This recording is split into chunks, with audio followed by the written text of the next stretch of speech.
네, 건강보험 재정 문제는 사실 여러 정부에서 여러 해 동안 제기돼 왔습니다. 윤석열 대통령은 이 제도, 이 재정상의 문제는 문재인 케어라고 불리는 지난 정부의 보장성 확대 정책이 문제다라고 하면서 꼬집었는데요.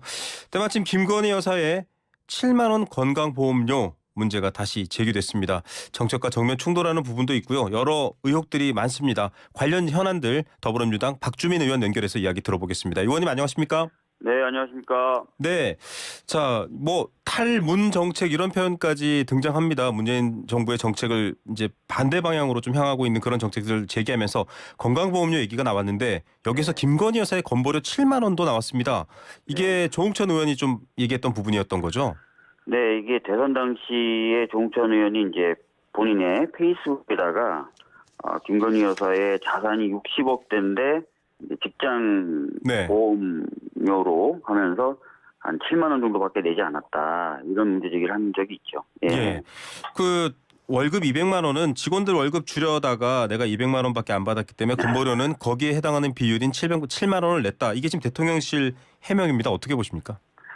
뭐 아시다시피 이 코바나 콘텐츠 회사의 주식 100%를 김건희 여사 어머님이 가지고 있죠. 네. 그리고 김건희 여사는 여기 대표이사였고요. 그래서 월급을 뭐 마음대로 정할 수 있는 구조였습니다. 네. 실제로 뭐 직원들에게 월급을 주기 위해서 자기 월급을 깎은 건지 아니면 통상적으로 많이 얘기되는 것처럼 부인의 각종 어떤 공과금이나 제세에 대한 부담을 줄이기 위해서 적게 신고를 한 건지 알 수가 없죠. 그 부분은 좀 명확하게 아직까지 설명이 안 된 것 같습니다. 예. 네. 이게 사실은 이제 직장 가입자가 있고 지역 가입자가 있는데 지역 가입자 맞습니다. 기준으로 치면은 81%는 덜 냈다. 지금 이런 주장도 있거든요. 예, 한 30만 원대 후반, 뭐 많으면 한 50만 원대 후반 냈어야 되는 건데 그렇게 하지 않고 7만 원대 안팎으로 냈다. 이런 지적을 받고 있는 거죠. 예. 자, 뭐 이것만 콕 집어 지적하는 게 아니라 이제 사실은 문재인 케어에 대한 반대 방향, 반대하는 입장에 이제 정책 추진안이 나오기 때문에 지금 대응하는 건데 그러면 네. 결국 자산가라든지 지금 제대로 못 거두고 있는 사람들 또 고령화의 문제들 이런 것들을 봐야지 왜 정책 자체를 비판하느냐 좀 이런 의도가 있으신 것 같아요 민주당에선.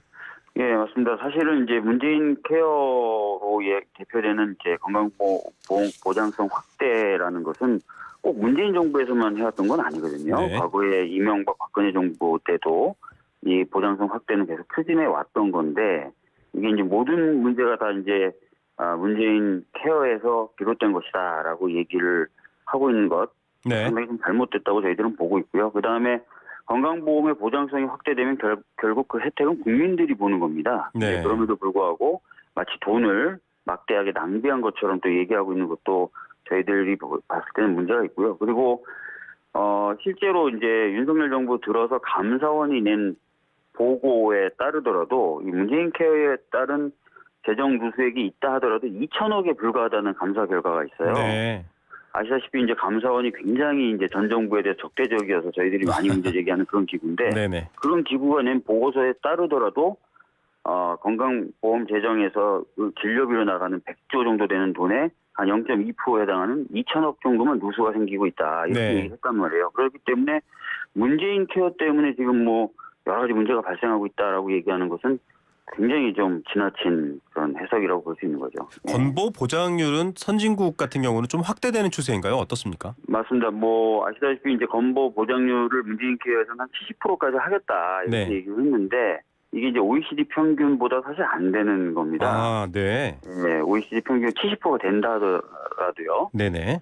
그래서 이제 70%라도 좀 맞추겠다고 했는데 OECD 평균 보장률이 73.5%인데 지금 현재 저희가 한 65% 정도 이 정도밖에 안 됩니다. 그러니까 예. 아직 갈 길이 먼데 지금 갈 길을 가지 않고 오히려 돌아가겠다고 지금 얘기를 하고 있는 거라서 굉장히 좀 걱정이 많이 되는 거죠. 갈 길은 안 가고 돌아가고 있다 이렇게 얘기하셨네요. 네. 건강보험 재정은 사실 전체적으로 고령화가 되면 즉 의료비를 지출하는 분들은 많습니다. 건강보험료를 받아야 되는 분들은 많고 네. 납부하는 사람은 적어지는 구조가 되지 않습니까? 네. 사실 이 문제를 해결하자라고 얘기를 해야 되는데 전 정부의 문재인 케어를 지적했습니다. 의도가 뭐라고 보시나요? 글쎄요, 뭐 저희들도 이 정확한 의도에 대해서 지금 뭐 여러 가지 분석을 하고 있는데요. 네. 첫 번째로 얘기되고 있는 거는 과거 정부의 치적이라고 할 수 있는 국민들에게 좋은 평가를 받았었던 것에 대한 어떤 부정 아니겠냐 이런 생각을 좀 하고 있고요. 네. 두 번째로는 이런 식으로 이제 건강보험의 국민 건강보험의 보장성을 좀 떨어뜨리게 되면 당연히 국민들 입장에서는 사보험을 구입할 수밖에 없습니다. 네네. 그러면 이제 사보험 시장이 확대되고 전반적으로 사보험 업계는 굉장히 좋은 일이 되겠죠. 아, 네. 그래서 최종적으로는 좀 그런 것들을 염두에 둔 것 아닌가라는 생각도 가지고 있습니다. 예. 시장 민간을 강조하긴 하는데 건강 부분은 사실은 굉장히 엄격하게 그런 부분에 대해서 지켜보고 있는데 그런 의도도 걱정된다 이런 말씀이시고요. 맞습니다. 최근에 뭐 윤석열 정부를 대처 영국 수상과 좀 비교하기도 하는데 대처조차도 의료보험은 안 건드렸어요. 네. 근데 이제 뭐 너무나 이게 혹시나 저희가 걱정하는 거는 워낙 민간 중심, 시장 중심 강조하다 보니까 의료도 민영 쪽으로 가는 것 아닌가 이런 걱정이 듭니다. 예. 이 관련해서 사실은 요양급여 부정수급 같은 것들을 잘 가려내야 된다. 또 맞습니다. 이제 정말 뭐 병원 쇼핑하시는 분들 잘 막는 제도를 만들어야 된다 이런 게 있는데 네. 윤석열 대통령의 장모도 부정수급 관련해 사실 공범 수사를 받고 있었는데 오늘 무죄 났습니다. 어떻게 보셨어요? 네, 오늘 대법원에서 무죄가 났는데요. 대법원이 발표한 보도 자료를 좀 보면은 이렇게 돼 있습니다. 네. 피고인의 주장이나 변명이 모순되거나 석연치 않은 면이 있다. 네. 그래서 유죄의 의심은 간다. 그런데 명확하게 입증이 되진 않은 것 같다. 그럴 경우에는 피고인에게 유리하게 해석해야 된다라고 하면서 무죄를 선고했어요. 네네. 이 이야기는 그 윤석열 대통령의 장모가 했던 주장이나 변명이 믿기지 않는다는 거죠. 실제로 네. 뭐 병원에 관여했을 법한 여러 가지 정황들이 이제 제기된 바 있고요. 네. 다만 검사들의 입증이 좀 부족했다라는 건데요. 아, 네. 검사분들이 일을 좀 열심히 안 하신 거 아닐까 그런 생각도 듭니다. 네. 이게 사실은 지금 야권을 향한 수사들도 또 전 정부를 향한 수사들도 있기 때문에 이제 한겨레 신문 제목입니다만 윤 대통령 장모 무죄 대법 의심가나 검사가 입증 못해 이제 이렇게 제목이 나왔는데 야권에서 이 문제 제기를 많이 하실 것 같기도 하고요. 예, 뭐 이 부분은 저희가 이제 판결문이 곧 입수가 될 테니까요. 분석을 해서 필요하다면 적절한 문제 제기를 해야 되겠죠. 예, 알겠습니다. 지금 이제 다른 얘기하기 전에 탈원전 관련해서도 윤 대통령이 센 발언을 했습니다. 정말 큰일 날 뻔했다라는 취지의 표현을 썼는데 어제는 이제 날씨가 추워서 울진에 내려가지 않았습니다만 실제로 문재인 정부는 탈원전을 하지도 못했다가 또 탈원전을 주장하시는 분들의 말이거든요. 맞습니다. 제가 그러면 이게 한전 관계자들하고도 여러 차례 얘기를 나눠보는데 지난 뭐 한전 적자라든지 이런 주된 원인을 자꾸 이제 탈원전 이렇게 윤석열 정부는 얘기하는데 실제로는 가스비 등 그 발전 원료비의 급등 때문이라는 거예요. 네. 근데 그럼에도 불구하고 자꾸 이걸 이제 원전 탓을 하고 실제로 근데 또 저희가 탈원전을 하지도 못했죠. 네, 실천을 못했다라는 평가가 많죠. 발전 그 원중에 차지하는 비중이나 이런 부분을 저희가 정권 말기에는 사실 박근혜 정부 때하고 대동소이한 수준이었기 때문에 줄이지도 못했는데 모든 걸 다 그렇게 전 정부 탓을 하고 있는 것 같습니다. 예, 참 이런 상황에 지금 안타까운 비극이 해결되지 않겠습니다. 14일 어제 갔다 오셨죠? 녹사평 이태원 광장에 갔다 오신 걸로 보도가 됐는데. 네, 갔다 왔습니다. 의원님 사실 뭐 세월호 변호사로 많이 알려져 있잖아요. 네. 예, 지금 정부가 설치한 분향소라든지 여태까지 정부의 태도에 대해서 유가족 협의회가 굉장히 크게 비판을 했습니다. 네. 직접 현장도 어제 다녀오셨으니까요. 네. 직접 만나셨을 텐데 분위기 어떻습니까? 가족분들 만났는데요. 가족분들이 말씀하시는 것 중에 이제 대표적인 게 왜 가족들끼리 모이는 것에 대해서 제대로 협조를 안 해주냐. 이 불만이 굉장히 크셨고요. 네. 두 번째로는 뭔가 추모한다, 애도한다라고 하지만 정작 본인들을 모아놓든 본인들을 앞에 두고든 사과하는 사람은 없더라. 네. 이렇게 얘기를 하셨어요. 그래서 좀 뭔가 자기들이 보기에는 제대로 돌아가고 있는 것 같지 않다. 네. 빨리 잊혀지기만을 바라는 것 같다라는 얘기들을 많이 하셨고요. 네. 그래서 이제 국정조사나 이런 것들이 좀 제대로 돼야 된다라는 말씀 굉장히 힘줘서 강조를 많이 하셨습니다. 예, 저희 방송에서도 유가족 아버지가 출연하셔서 의도적으로 좀 유족들끼리 연락하거나 뭔가 공동 대응하는 걸 좀 막고 있는 듯한 의심을 지을 수 없다 이렇게 말씀하셨습니다. 이거 이제 국정조사에서 밝혀내셔야 되는데 실제로 어떻게 판단하십니까, 의원님? 사마다 조금은 다를 수 있습니다. 그런데 이제 많은 가족분들이 공통된 얘기들을 지금 하고 계신 거거든요. 뭔가 정부 쪽에다가나 또는 정부 관계자에게 좀 가족들이 모일 수 있는 공간도 좀 마련해주고 네. 정보도 좀 제공해주고 아니면 정보 제공이 어려우면 좀 모일 수 있게 좀 도와주고 이런 요청은 수십 번 수백 번 했다는 거예요. 네. 근데 그게 진행이 안 되고 있다. 그렇다는 것은 이제 뭐 의지가 없거나 네. 정부가 아니면 조금 더 심하게 말씀드리면 모이는 것, 가족분들이 모이는 것을 싫어하거나 뭐 이렇겠죠. 그래서 가족분들은 그런 의심을 좀 많이 갖고 계신 것 같은 느낌이었습니다. 예. 이게 지금 저희 출연하셨던 그 유가족 아버님께서 재난 상황이 생기면 정부가 가족들이 모이는 공간 또 여러 가지 지원을 해야 된다라고 얘기를 하시면서 지금 전혀 그런 게 없고 특히 걱정되는 게 이제 이태원에서 생존한 10대 한 분이 극단적 네. 선택을 했거든요. 네. 유가족 심리 지원이나 트라우마 세월호 때는 그래도 좀 뭔가 같이 움직였던 것 같기도 하고요. 정확히 정부인지 시민단체인지 모르겠습니다. 근데 지금 상황이 굉장히 방치돼 있다 이렇게 봐야 되나요? 어떻게 보십니까? 지금 사실은 이제 이 참사의 진상이 제대로 드러나고 있지도 않고 또 피해자분들이 어떤 분들인지도 전혀 드러나고 있지 않고 또 피해자분들에 대해서 정부가 어떤 식의 지원하는지도 좀 잘 드러나고 있지 않아요. 그러다 보니까 이제 자꾸 이제 방금 언급하셨던 그런 좀 네. 일이 생기는 것 같고 그 가운데 또 굉장히 가슴 아프게 하는 온라인 댓글이나 이런 것들이 네네. 많은가 봅니다. 맞습니다. 그러니까 가족분들도 그 얘기하시면서 많이 우셨고 네. 또 보도에 따르면 방금 말씀하신 극단적 선택을 하는 그 고등학교 학생분도 그런 댓글들에 상처를 받았다는 거거든요. 네. 그러니까 전반적으로 이런 부분들이 좀 제어가 되려면 사고에 대한 진상이 뭐 조사가 된다든지 그래서 책임이 누구에게 있고 뭘 바꿔야 되는지가 좀 명확해지는 과정이 좀 나와야 됩니다. 네. 근데 아직까지 보면 그런 게 안 돼 있고 여당에서는 뭐 이런저런 이유로 뭐 국정조사 불참하겠다 하면서 사실상 국정조사를 무산시키려는 쪽으로 가고 있기 때문에 앞으로 이런 일이 더 많아지지 않을까라는 걱정이 듭니다. 예. 예. 지금 뭐 굉장히 비슷한 상황에 놓인 분들이 많기 때문에 많은 분들이 걱정하고 있습니다. 특히 생존자 가족분들은 마음이 어떨까요? 이런 가운데 지금 여당 뭐 시의원 한 분도 그렇고요. 또 여당 지도부도 뭐 국정조사 합의 안 해줬어야 된다 이런 표현도 나오고 여당에서 센 발언들이 나오고 있습니다. 지금 저희 출연하시는 다른 정치인들은 의도적으로 좀 정치 쟁점화하는 모양새, 정치적인 색깔을 입히려는 의도 같아 보인다라고까지 얘기했는데 아니 왜 이런 말들을 하죠? 어떻게 판단하십니까, 의원님? 지금 이태원 참사의 유가족분들이 요구하고 계시는 것 중에 뭐가 정치적인 건지 잘 모르겠어요. 네. 진상을 규명하기 위해서 뭐 국정조사든 뭐든 이루어졌으면 좋겠다. 그 다음에 서로 같은 처지에 있는 사람들끼리 모여서 서로 위로도 해주고 앞으로 어떻게 나갈지 상의할 수 있는 공간을 마련해달라. 네. 이게 정치적입니까? 저는 여기서 어디가 정치적인지 모르겠는데 네. 자꾸 이게 정치적이다 뭐 이런 것으로 자꾸 얘기하시는 분들이 저는 오히려 더 정치적이라고 생각합니다. 정치적이라 말하는 분들이 정치적이다. 네. 네. 알겠습니다. 지금 유가족에 따르면 행정안전부 이상민 장관이 유가족을 개별적으로 만나자 이렇게 얘기한 적이 있다고 합니다. 네. 그러니까 유가족들을 모아놓고 같이 똑같은 일을 겪으신 분이니까요. 그렇게 지금 같이 협의를 해야 되는데 개별적으로 만나자.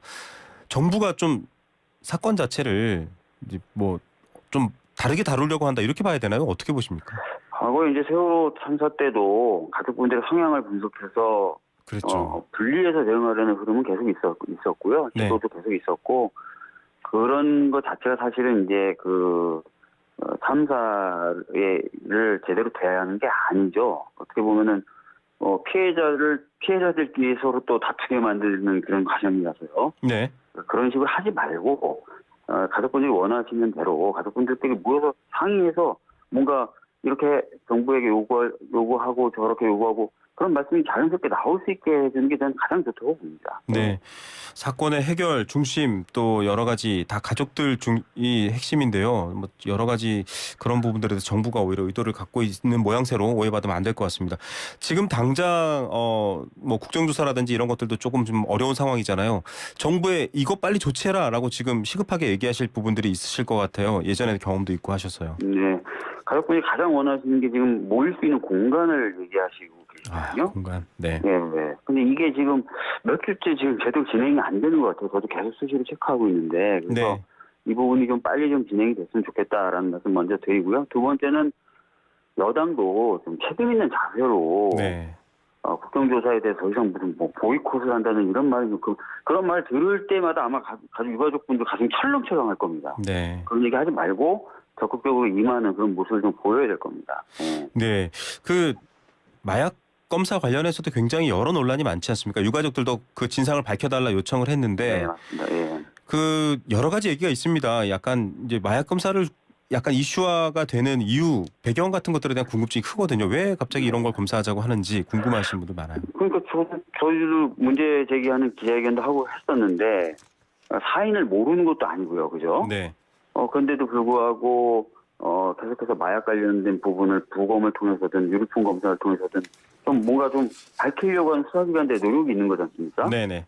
이거를 한동훈 장관은 개별적 검사의 판단이라고 하는데 한 검사가 했다는 게 아니잖아요. 지금 여러 검사들이 했다는 거잖아요. 그러니까 예. 뭔가 종합적이고 뭔가 전체적으로 그런 어떤 것들을 밝혀내려는 정부 차원의 움직임이 있었다는 건데 저는 뭔가 그 참사의 원인을 개인에게 돌리려고 했던 시도 중에 하나가 아니었을까.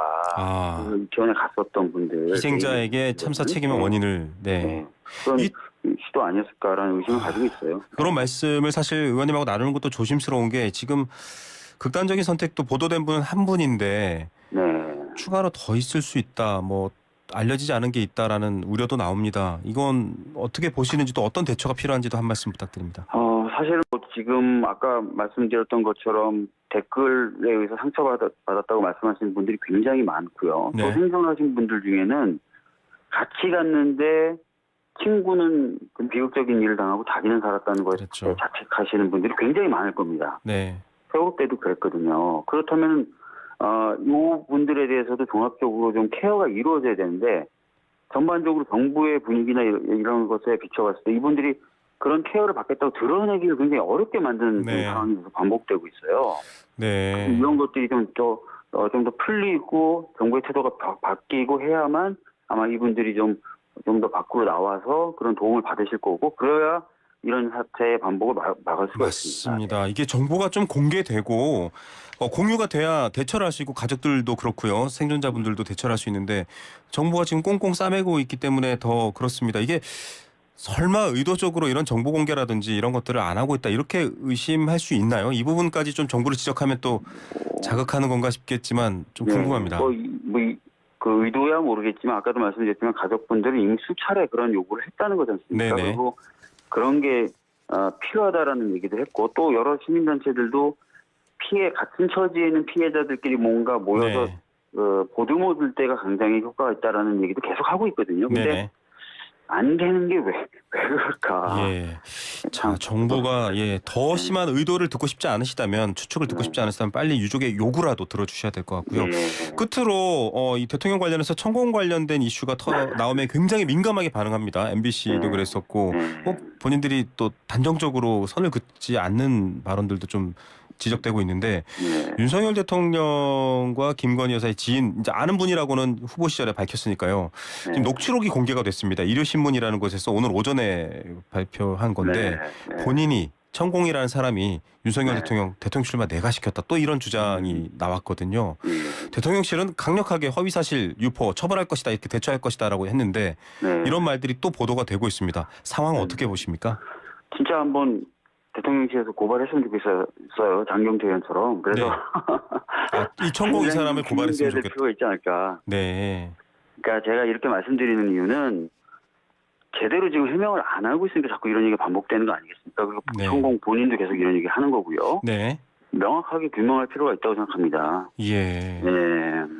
그러면 사실 이 천공이라는 사람이 지금 발언하는 것 내가 출마시켰다라던가 뭐 유명 연예인들한테 하늘에 이 윤석열 김건희 부부를 올려서 심사를 해봤다 뭐 이런 것들이 지금 보도가 됐습니다.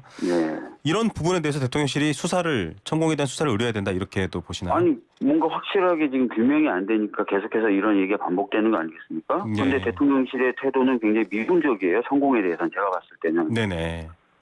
진짜 근데 장경태 의원 같은 경우 과감하게 고발을 해버리잖아요. 동시에서 국회의원을. 근데 왜 천공에 대해서는 그런 걸 못하냐고요. 예. 그러니까 그런 것부터 시작해서 전반적으로 의혹을 떨치기 어려우니 보다 적극적인 해명하는 자세를 보여달라는 겁니다. 예. 적극적인 해명, 적극적인 의혹 해소를 대통령실에서 더 해주길 바란다라는 메시지로 이해가 됐습니다. 의원님 오늘 말씀 감사드립니다. 네, 감사합니다. 네, 더불어민주당 박주민 의원이었습니다.